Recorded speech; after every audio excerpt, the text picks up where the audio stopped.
मेघापुर गांव में काली घटा छाई हुई थी। तेज तेज ठंडी हवा चल रही थी। सभी लोग जल्दी जल्दी अपना काम समेट रहे थे। राधा भी जल्दी से आंगन में बने चूल्हे को ढकती है और आसमान की तरफ देखते हुए कहती है, हे भगवान, लगता है बहुत तेज बारिश होने वाली है। अभी 2 दिन ही तो हुए हैं घर में लिपाई किए, ठीक से सूखी भी नहीं है और अब अगर बारिश आ गई तो सब बह जाएगा। इतना कहकर राधा फटाफट से बाकी का काम खत्म करती है।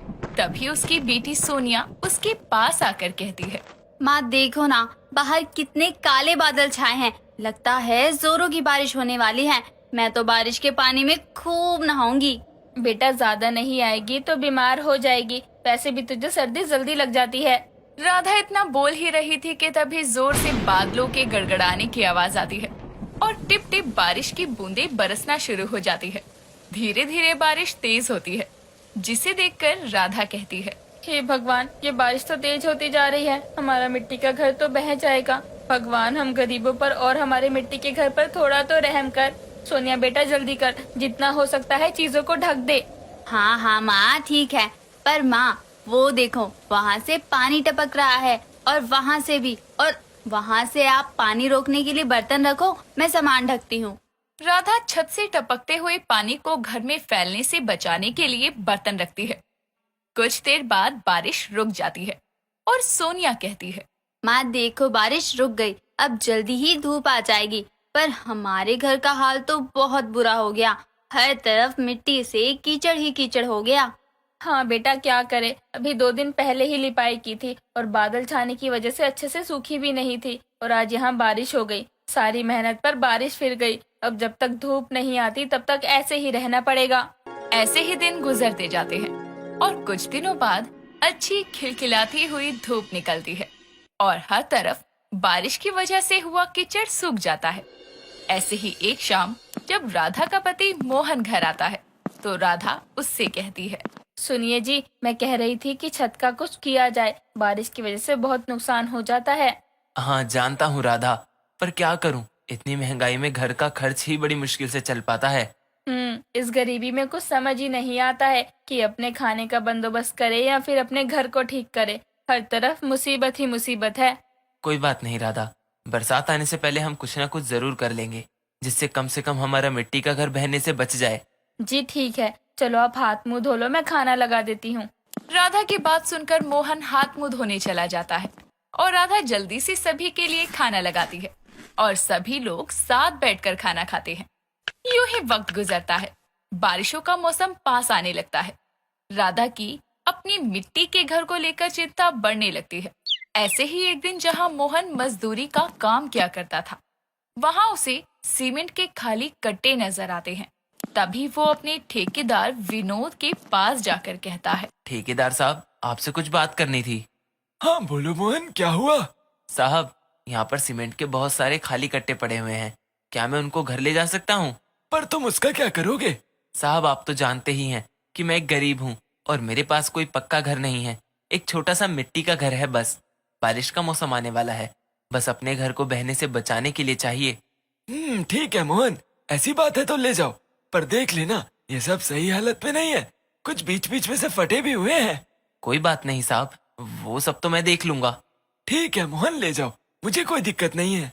आपका बहुत बहुत शुक्रिया साहब। इतना कहकर मोहन वहां से चला जाता है और शाम को अपनी मजदूरी खत्म करने के बाद वो सीमेंट के खाली कट्टे अपने साथ बांधकर अपने घर लाता है। तभी सोनिया अपने पापा को आवाज लगाकर कहती है, पापा, ये सब क्या है? आप ये क्यों लेकर आए हैं? बेटा, अपने घर की रक्षा करने के लिए लेकर आए हैं। सच में पापा? पर वो कैसे? बेटा, मैं और तेरी माँ इन सीमेंट के खाली कट्टे से अपने मिट्टी के घर के कपड़े सीलेंगे, जिससे आने वाली बरसात के मौसम में घर का नुकसान होने से बच जाए। सच में पापा, मैं भी आपकी मदद करूंगी हमारे मिट्टी के घर के कपड़े बनाने के लिए। हाँ बेटा, ठीक है, जरूर मदद करना। ऐसे ही दिन गुजरते जाते हैं, जिसके बाद राधा और मोहन मिलकर सीमेंट के खाली कट्टों को काट कर सीधा करते हैं और फिर सुई धागे की मदद से एक कट्टे पर दूसरा कट्टा जोड़ देते हैं और ऐसे ही जोड़ते हुए वो एक खुली सी तरपाल सिल देते हैं। तभी सोनिया कहती है, पापा, अब तो हमारे घर के कपड़े भी बनकर तैयार हो गए हैं। अब तो हम अपने घर को कपड़े पहना देंगे। जिससे हमारा मिट्टी का घर बारिश में बहने से बच जाएगा। हाँ हाँ बेटा, अब हमारा मिट्टी का घर बच जाएगा। जी हमने तरपाल सिल तो लिया है, बस अब इसे लगाना है और बाकी फिर हमारी चिंता काफी हद तक कम हो जाएगी। हाँ राधा, अपने मिट्टी के घर को बचाने के लिए जितना हो सकता है हम उतना करेंगे। जी सही कह रहे हैं आप। इतना कहकर राधा और मोहन मिलकर अपने सीमेंट के कट्टे से बनाए हुए तरपाल से अपने घर की छत को ढक देते हैं। कुछ वक्त बीत जाता है और बरसातों का मौसम शुरू होता है, पर राधा और मोहन की मेहनत से बनी तरपाल से कुछ हद तक उनके मिट्टी के घर की रक्षा हो जाती है। कुछ दिन तो ठीक से बीतते हैं, पर कुछ वक्त बाद लगातार बारिश की वजह से तरपाल फटनी शुरू हो जाती है, जिस वजह से मोहन और राधा को फिर से परेशानी थी। ऐसे ही एक रात तेज बारिश में घर की छत फिर टपकती है और छत से टपका पानी जमीन पर सोई सोनिया पर जाकर गिरता है और तभी राधा उस टपकते पानी के नीचे खड़ी हो जाती है और सोनिया पर पानी की बूंदें गिरने से पहले रोक लेती है। ये देखकर मोहन कहता है, अरे राधा, इसे कब तक खड़ी रहोगी? रुको, मैं सोनिया को सरकाकर थोड़ा उधर कर देता हूँ। अरे नहीं, उसकी कच्ची नींद है, अभी उठ गई तो सो भी नहीं पाएगी और थोड़ा भीग जाऊंगी तो क्या हुआ, हम तो परेशानी झेल ही रहे हैं, कम से कम हमारी बच्ची तो आराम से सोए। ठीक है राधा, जैसा तुम कहो। ऐसे ही रात बीत जाती है और बारिश भी बंद होती है, पर रात भर की बारिश के बाद से तरपाल की हालत खराब हो चुकी थी और बारिश फिर से शुरू होती है और मोहन का मिट्टी का घर टपकने लगता है और कुदरत के इस कहर के आगे बेबस राधा और मोहन कुछ नहीं कर पाते। अपने घर की ऐसी हालत देखकर उनकी आंखों से आंसू बहने लगते हैं। तभी वहां पर विनोद आकर कहता है, मोहन, हमें बाकी लोगों से पता चला कि तुम्हारे घर की हालत बहुत ही ज्यादा खराब है, जिस वजह से तुम काम पर भी नहीं आ पा रहे हो। इसीलिए हम यहाँ पर तुम्हारी मदद के लिए आए हैं। मदद साहब, क्या आप मेरे मिट्टी के घर को बचा सकते हैं? हाँ मोहन, तभी तो यहाँ पर आया हूँ। अब तुम चिंता मत करो, तुम्हारे मिट्टी के घर को कुछ नहीं होगा। मैंने देखा है, तुम एक सच्चे और अच्छे इंसान हो। तुम्हारी मदद करके सच में दिल से मुझे बहुत खुशी होगी। इतना कहकर विनोद मोहन के कंधे पर हौसले भरा हाथ रखता है, जिसके बाद विनोद मोहन के मिट्टी के घर की छत को टीन से कवर करवाता है और साथ ही उसके घर में ईंटों का फर्श भी डलवाता है।